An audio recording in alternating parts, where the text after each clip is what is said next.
Hey there, thanks for stopping by the channel. My name is Sean and this is The Sean Show. Today I'll be talking about the Employee Retention Credit and PPP. Let's dive in. Initially, when the Employee Retention Credit came out back in 2020, you could not get an Employee Retention Credit if you took a PPP loan. Well, that has changed. Fast forward to now, November of 2022.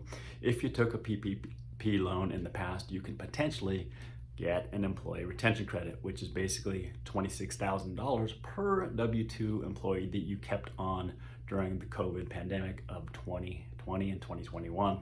However, what you want to do is you want to work with a firm that specializes in helping people with this, but you don't want to work with a firm that charges an upfront fee.